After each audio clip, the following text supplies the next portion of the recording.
السلام عليكم ورحمة الله وبركاته. اللهم صل وسلم وبارك على سيدنا محمد. ازيكم يا حبايبي، عاملين ايه؟ يا رب ان شاء الله تكونوا بأحسن صحة وحال. النهاردة ان شاء الله هعمل معاكم البريوش. البريوش ده نوع من المعجنات او من المخبوزات، نوع جميل جدا.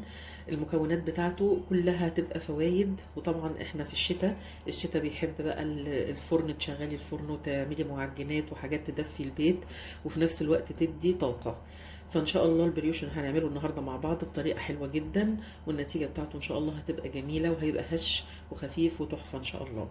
هنعمله مع بعض خطوة بخطوة، تابعوني لنهاية الفيديو عشان ما يفوتكوش خطوة، وما تنسوش اللايك والشير لدعم القناة والاشتراك وتفعيل زر الجرس للكل عشان يوصلكم مني كل جديد. طبعا انا الاشتراكات قليلة جدا، يا ريت اللي ما اشتركش في القناة يشترك، واللي ما فعلش الزر يفعله عشان يوصلوا مني كل جديد، واللايك عشان القناة تترفع، وتشيروه مع صحابكم وحبايبكم عشان الكل يستفيد. بسم الله ونبدأ نشوف مع بعض المكونات بتاعة البريوش ايه هي. عندي هنا 4 كوبايات او 4 مجات من الدقيق. المج ده انا معايره بيه اللبن، هو نفس اللي عايرت بيه الدقيق. دايما لما تعملي معجنات او تعملي كيكات او اي حاجه من الحاجات دي، خلي معيارك واحد في كل حاجه، الحاجه اللي عايرتي بيها تعايري بيها كله. فانا هنا عندي دول 4 مجات زي دول من الدقيق، وعندي هنا ده مج من اللبن دافي، وعندي هنا نص مج او نص كوبايه من السمنه، وعندي معلقتين من السكر ورشه من الملح جنبها اهو، وعندي هنا معلقه كبيره ممسوحه من الخميره، معلقه كبيره ممسوحه من البيكنج باودر، وده بشر ليمونه وبيضتين. دي المكونات بتاعه العجينه. اول حاجه بقى دلوقتي هعملها، هجيب كوبايه وهاخد شويه من اللبن بتاعي ده علشان احط فيه الخميره ونص معلقه من السكر. اخدت من الكوبايه حوالي ربع كوبايه اهو علشان احط فيه الخميره. اخد نص معلقه من السكر بتاعي ده كده شويه كده بس مع الخميره عشان تتفاعل اهو.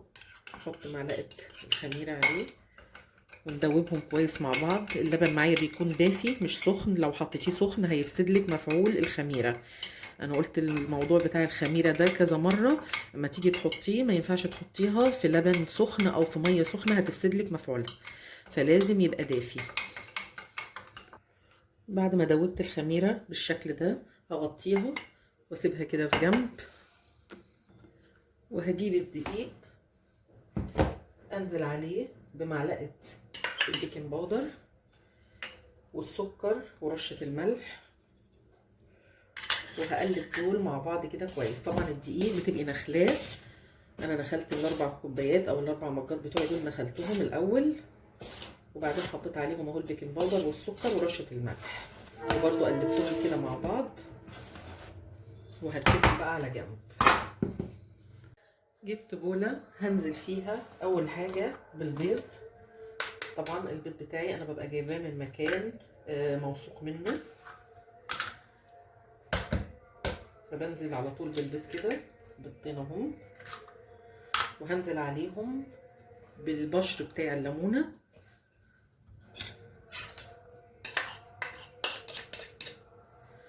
وهضربهم مع بعض بالمضرب كويس. بعد كده انزل بنص كوبايه السمنه بعد ما ضربت البيض ببشر الليمون، هنزل كده بنص كوبايه السمنه على البيض،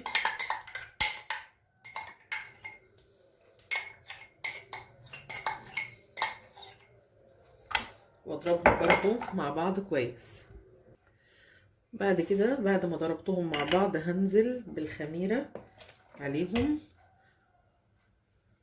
وهنزل كمان بنص كوبايه من اللبن، او يعني هنزل بيها كلها. احنا لو احتاجنا دقيق بعد كده نبقى نحط، لان احنا الدقيق طبعا بياخد على حسب ما بياخد السوائل، فانا هحطها كلها، واذا بعد كده احتجت دقيق ابقى ازود دقيق، واضربهم برضو مع بعض. بعد ما ضربتهم بقى كويس كده خلاص، كل المكونات ضربتها مع بعض اهو، هبدأ بقى انزل بالدقيق، يعني نص كمية الدقيق واقلبها، وبعد كده انزل بالجزء التاني كده، وابدأ بقى اقلبه كويس. انا معايا العجينه بتاعه البريوش دي مش هتبقى عايزه تكون العجينه بتاعتها ما تكونش ولا هي بتلزق ولا هي ناشفه، يعني هوريكم ان شاء الله برضو السمك بتاعها دلوقتي واحنا بنشتغل اهو. كده انا حطيت اول حاجه نص الدقيق، خلاص كده بقلب، ارجع انزل بالنص التاني، سيب برضو شويه كده علشان لو لقيتها مش محتاجه للشويه التانيين دول خلاص. ان احنا الدقيق طبعا كل دقيق بيختلف عن التاني، ممكن دقيق يحتاج سوائل كتير، ممكن دقيق ما يحتاجش، فعلى حسب نوعيه الدقيق اللي انت بتجيبيها. هبدأ دلوقتي بقى اعملها بايدي علشان اعرف العجينه في ايدي سمكها عامل ايه. بسم الله. تقلبي فيها كده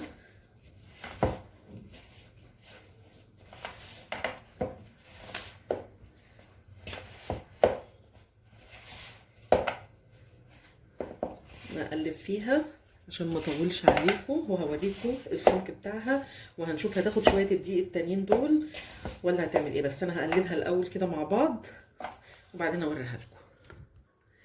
انا كده قلبتها كويس اهو، وخدت شويه الدقيق كمان، يعني هي كده خدت ال4 كوبايات بالظبط. طبعا اي معجنات ناخدها كده على الرخامه، طبعا الرخامه بتاعتنا نظيفه زي ما احنا عارفين، ونعجن فيها عشان تديكي نتيجه احسن. اعجن فيها كده وبعدين نشوف السمك بتاعها. تقعدي تعجني فيها كده يعني حوالي دقيقتين 3 كده. بصوا بقى بعد ما عملتها، بصوا السمك بتاعها عامل ازاي، ولا هي بتلزق في ايدي ولا هي ناشفه. هو ده السمك بتاعها اللي احنا عايزينه. كده انا هسيبها في البوله بتاعتي حوالي ساعه تخمر، اغطيها واسيبها بالشكل ده تخمر، وبعد كده نيجي نشوف مع بعض هنعمل ايه. كده خلاص العجينه خمرت معايا بالشكل ده، بصوا اهي ما شاء الله جميله جدا. ابدا بقى اقسمها على جزئين. هقسم العجينه دي كده على جزئين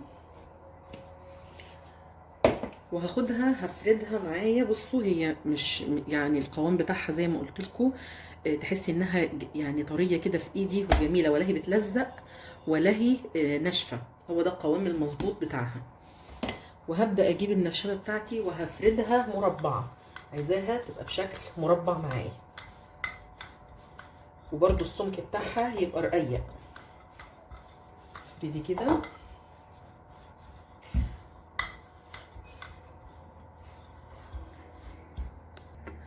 فردتها بالشكل ده اهو، وعايزه السمك بتاعها يكون كده، يعني ما تبقاش رفيعه، مش رفع يعني بتاعه الفطير، لا اتخن، لان انا لسه هلفها على بعضها اهو. على قد ما تقدري تحاولي تخليها بشكل مربع على قد ما تقدري. لو برضو عملت معاكي بالشكل كده مفيش مشكله.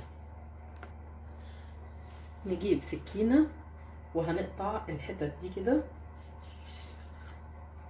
الزوايد دي كده، عشان تبقى واخده شكل التربيعه زي ما احنا عايزين. فاحنا على قد ما نقدر كده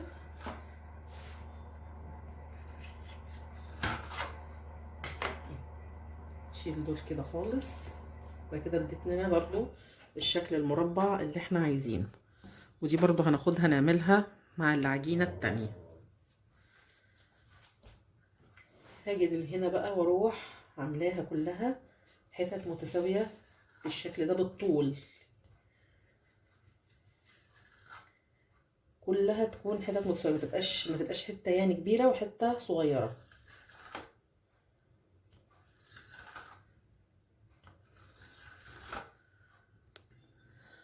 خلاص قطعتيها كلها بالشكل ده.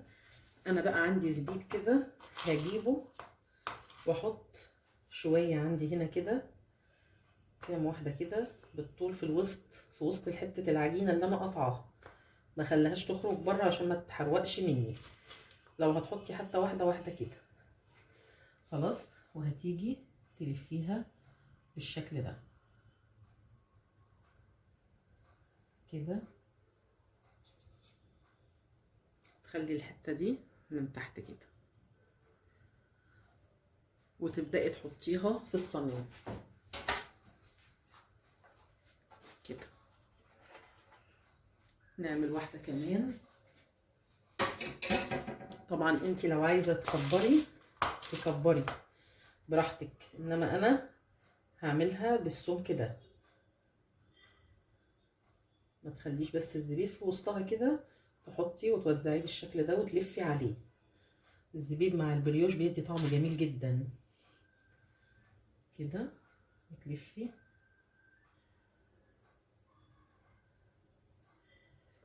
وتيجي الحته الاخيره دي وتحطيها تحت كده بالشكل ده اهي. برضو تحطيها في الصينيه، ترصي كده جنب بعض وتسيبي مسافات. اعمل واحده كمان وبعد كده هكملهم بنفس الطريقه. انا بحط وحدات كده علشان اضمن ان انا ما اخليهاش تبقى الزبيب يجي في الاحراف تقومي وانتي بتسويه يتحروق، لا انا عايزاه يبقى في وسط العجينه. فتحطي كده بالشكل ده اهو، وبعد كده تجيبي طرف العجينه وتلفي على بعضه كده.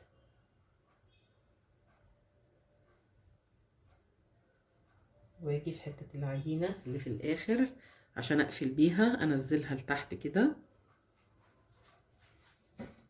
واحطها برضو في الصينيه. هكمل انا الكميه بنفس الشكل كده وارجع لكم. بعد ما خلصتهم بالشكل ده جبت بيضه وربيتها وحطيت عليها ذره كده من الفانيليا، حاجه بسيطه يعني، رشه كده من الفانيليا، وضربتهم مع بعض. وهاجي بقى هحط على وش كل واحده بالبيض كده، امسح عليها كده بالبيض كلهم كده بنفس الطريقه دي كده، تمسحي عليها كده عشان هنحط عليها دلوقتي سكر، فعشان البيض ده يخلي السكر يمسك فيه. مينفعش طبعا هترش السكر كده هيقع منك، لا البيض بيخلي السكر يثبت على وشها.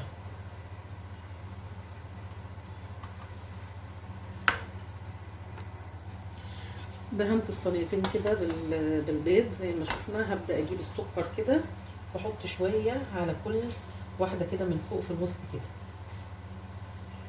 انا عملت يعني شويه كبار وشويه صغيرين، يعني الصينيه دي كبيره شويه عن الصينيه التانيه دي في الحجم بتاعها. يعني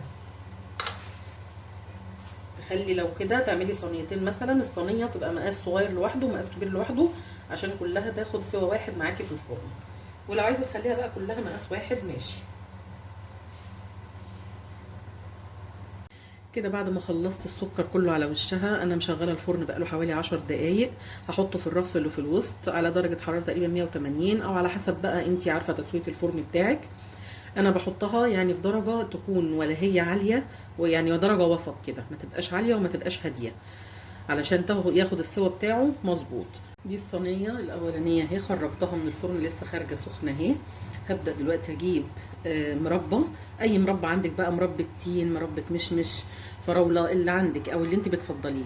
وهاخد كده وهي سخنه وامسح عليها على وشها كده بالمربى. اعمل كده فيها كلها وهي سخنه علشان تستقبل منك المربى، لان المربى زي ما انتم شايفين كده جامده شويه، فالسخونيه بتاعتها هتخليها تسيح معاكي، المربى تسيح على وشها وتقبلها. اعمل كده الكميه كلها بنفس الطريقه كده، تاخدي بالفرشه بتاعتك كده وتحطي على وشها وهي سخنه. بصي كده لما بحط المربى بتخلي الوش بتاعها يلمع بالشكل ده. بصي ما شاء الله جميله جدا ازاي، وشها لمع، حطينا على وشها المربى وعليها السكر، جميله جدا. رصيت البريوش في طبق التقديم. بصوا ما شاء الله شكله تحفه. من 4 كوبايات دقيق عمل لي حوالي 27 قطعه بالشكل ده. طريقه سهله وبسيطه وطعمها تحفه وخفيف جدا من جوه، هش وخفيف. بصي التسويه بتاعته ما شاء الله تحفه. بصي من جوه عامل ازاي، طبقات هشه من جوه ازاي، احنا لفينه على بعض، طعمه جميل جدا. يا رب الطريقه بتاعت النهارده تكون عجبتكم وتنفذوا طريقتي وتقولي رايكم في الكومنتات. وما تنسوش اللايك والشير لدعم القناه والاشتراك وتفعيل زر الجرس للكل عشان يوصلكم مني كل جديد. بشكركم يا حبايبي لمتابعتكم، والسلام عليكم ورحمه الله وبركاته.